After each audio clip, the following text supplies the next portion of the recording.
new God that I've been referring to, I want to drill that in your head also, because we have to counter it, is the self, the nafs has become a kind of God now, has become a representation. So my happiness is the ultimate objective. Me feeling good is the ultimate objective. Nothing can get in the way of me feeling good, you know? And so if that means that I have to be addicted to video games because I want to keep getting dopamine hits by crushing candy, then that's what I'm going to do. I'm just going to stay on it and stay on it and stay on it. You know, if it means that I have to keep putting more and more, fake images of myself online and represent myself a certain way to build, then that's what I'm going to do. Ibrahim alayhi salam is taking something the entire society is obsessed with and saying, what is it that you're spending so much time on? What is this? Why are you so sitting in devotion in front of these tamathil? I love this word tamathil that the Quran used here because it targets what Ibrahim alayhi salam was targeting, but it targets all the tamathil that will come after him. Like for ages to come, we're going to have different tamathil. Like we have different tamathil now. You know, how many studies are there now about people that are suffering from social media addiction? They can't get off of it. How many people are now extreme levels of the low self-esteem, low self-value, all of it associated with the addiction they have to these devices and these comparisons, this new obsession with comparison, and we're just sitting before them and we're hoping that we can make it to Jannah, meaning we can have this many followers. That's our Jannah now, So he said, and what was the answer that he got? We'll just talk about these two things today. قالوا وجدنا آباءنا لها عابدين. They responded, we found our fathers worshipping these things.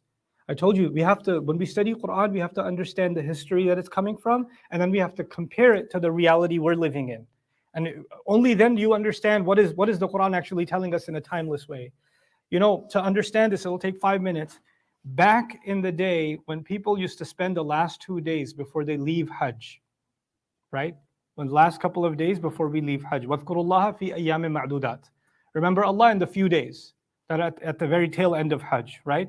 And you can stay, وَمَنْ تَعَجَّلَ فِي يَوْمَيْنِ فَلَا إِثْمَ عَلَيْهِ وَمَنْ تَأَخَّرَ فَلَا إِثْمَ عَلَيْهِ لِمَنِ اتَّقَى. Whoever wants to stay a couple of days, they can stay a couple of days. Whoever wants to stay longer and remember Allah, they can stay longer. Now you're sitting there, you're not praying, but you're just remembering Allah, doing dhikr, doing dua, etc. But you're all together, right? So eventually you start kind of having conversations, and people start talking about where they're from, what they do, etc., etc. Or if they're with their friends talk about common interest.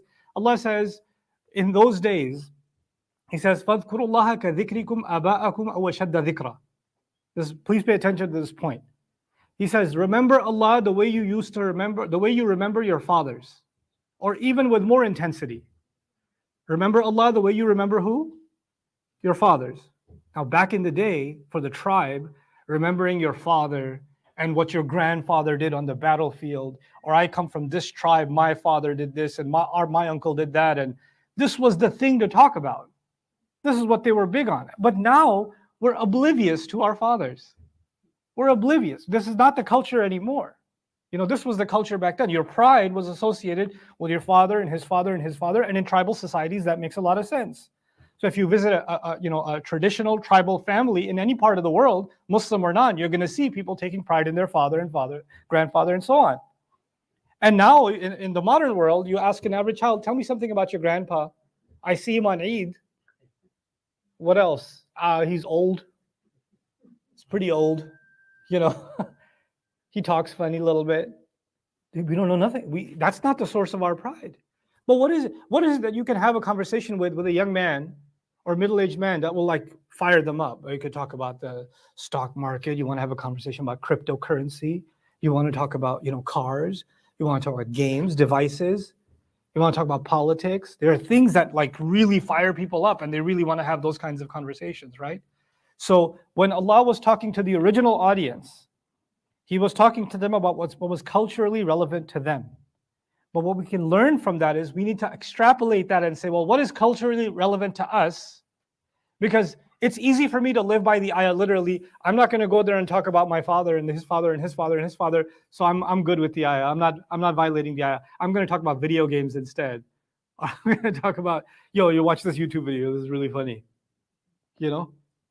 But I'm violating the ayah because that was for them, you see. So the same way here, when they answered, they said, we do this because our fathers did it. We do this because our fathers did it. Why are the fathers? Because you have the most respect for who? Your fathers back in the day.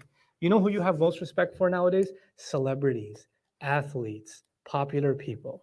Or what my favorite word, everybody. Everybody does that. What do you mean? Have you ever seen somebody not doing that? Look, everybody's doing it.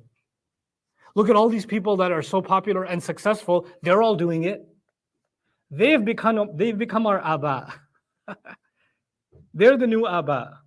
You understand? So when Ibrahim alayhi salam questioned them and said, why are you worshiping these idols? They said, because our fathers did it, and their fathers did it, and their fathers did it.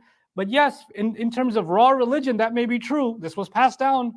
But actually, the new false gods that we're worshiping, we've accepted new fathers too, new elders too. And we look at these influencers and these celebrities and these people that set these trends, and they define what is acceptable, what is normal, what is to be celebrated, and we give that as our justification because we've accepted them as the ideal to want to be like. That's once you accept that, then of course they're going to set what is normal and what is not, what is good and what isn't. You know, there's a reason these people get paid big bucks to put product placement in their videos, so that, you know, people like you and me that are just worshiping their status can go buy the same product, so we can feel a little bit closer towards them. Forget al-qurb ila Allah, it's al-qurb ila celebrity. You know, that's what this is. So here Ibrahim alayhi salam is actually challenging cultural trends.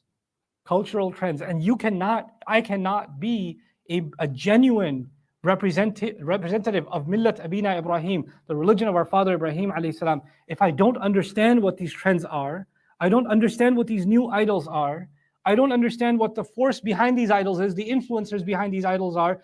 So I know that when people are worshiping this stuff, where is it coming from?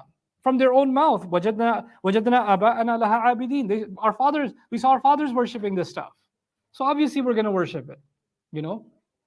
When one celebrity is going to say, oh, I wear this, or I drink this for my morning breakfast, or blah, blah, blah, how many millions of sales are going to go up, you know, because of that endorsement? Just a little bit, you know, because we worship these things now. This has become a new form of worship. So may Allah Azza wa Jal protect you and me from it. And may Allah Azza wa Jal really allow us to see the world in the way that Ibrahim alayhi salam used to see the world.